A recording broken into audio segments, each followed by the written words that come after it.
کدو کے بارے میں تو ہم سب جانتے ہیں کہ کھانا سنت ہے. چقندر کے بارے میں کون جانتا ہے جی سنت ہے؟ شاید کئی لوگ پہلی دفعہ سن رہے ہیں کہ اچھا یہ بھی سنت ہے.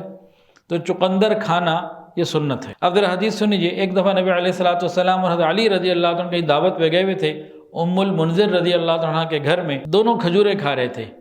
نبی علیہ السلام نے حضرت علی سے فرمایا علی بس کرو کہ تم ابھی کمزور ہو، بیماری سے ابھی اٹھے ہو، اتنی زیادہ کھجوریں ابھی نہ کھاؤ. پھر منذر کہتی ہیں کہ میں نے نبی علیہ السلام کے لیے، علی رضی اللہ عنہ کے لیے چقندر اور جو کا کھانا تیار کیا. جب وہ سامنے آ گیا تو نبی علیہ السلام فرمایا کہ علی ہاں اس کو تم کھاؤ، یہ تمہارے لیے بڑا مفید ہے، چقندر اور جو کا کھانا.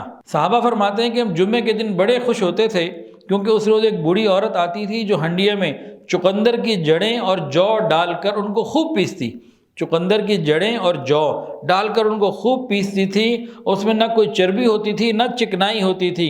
ہم جمعہ پڑھ کے اس کے پاس جاتے تھے، اس کو سلام کرتے تھے، وہ ہمارے سامنے پکا ہوا کھانا رکھتی تھی اور ہریسے کی مانند اس کو گھوٹ کے وہ لائی ہوئی ہوتی تھی، اور نبی علیہ السلام کے صحابہ اس کو پیسے دے کے وہ خرید کے کھا لیا کرتے تھے. ویسے تو بازار میں کھانا کھانا پسندیدہ چیز نہیں ہے، لیکن یہ ایک ایسا کھانا ہوتا تھا جو پاکیزہ صحابہ کے زمانے میں ایک بوڑھی عورت دے کر آتی تھی. دو چیزیں اس میں ہوتی تھیں، چقندر اور جو.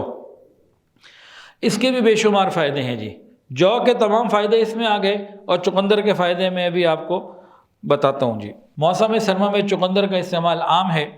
سلاد سے لے کر اس کا جوس بھی پیا جاتا ہے. فائبر ہے اس میں، اور پوٹیشیم ہے، آئرن ہے، وائٹامن سی ہے. خون بنانے میں بڑا مفید ہے، خون کی کمی کو تیز جو ہے نا وہ دور کرتا ہے اور بہت سارے جسمانی امراض سے تحفظ فراہم کرتا ہے. گرمیوں میں لوگ اس کو گاجر کے ساتھ بھی ملا کے استعمال کر لیتے ہیں جوس میں.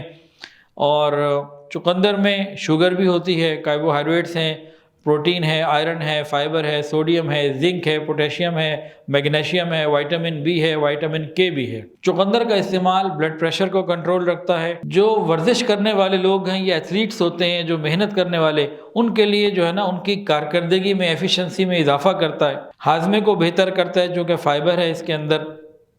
آنتوں کو صحت مند رکھتا ہے اور مختلف قسم کی سوزش کو ختم کرنے میں مفید ہے اور خون بھی بڑھاتا ہے. یہ چند فائدے چقندر کے آ گئے. اب چقندر اور جو یہ ایک ساتھ ملا کے کیسے کھائیں؟ جو کو لیں، دانے ثابت جو، اس کو ابال لیں، وہ ابل گئی، تیار ہو گئی.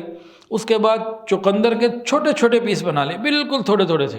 جو سے کچھ بڑے ہو جائیں چلو کوئی بات نہیں، اور یہ آپ کھا لیں. یہ بہترین قسم کی سویٹ ڈش بھی ہے اور بہترین قسم کی ڈائٹ بھی ہے. تو اس میں یہ ہے، جو کو ابال لیا اور چقندر کے پیس تازہ، اس کو نہ ابالنا، جو کچا چقندر ہے نا اس کو چھیلا، چھوٹے چھوٹے پیس کر لیے. یہ اتنی زبردست چیز ہے اور تمام بیماریوں میں بھی مفید ہے اور بہترین چیز ہے. چقندر کے فائدے بھی ملیں گے، جو کے فائدے بھی ملیں گے. شوگر والے ہوں، بلڈ پریشر والے ہوں، کوئی بھی ہوں کھائیں. تو اس میں اتنی برکتیں ہیں، صحت کی صحت ہے، نبی کی سنت ہے، اللہ کے ساتھ تعلق ہے. تو ان چیزوں کو بھائی اپنائیں. ویڈیو کے نیچے سبسکرائب کے بٹن پہ کلک کریں، بیل کے آئیکن پہ کلک کیجئے تاکہ ہر نئی ویڈیو کی نوٹیفیکیشن آپ کو مل جائے.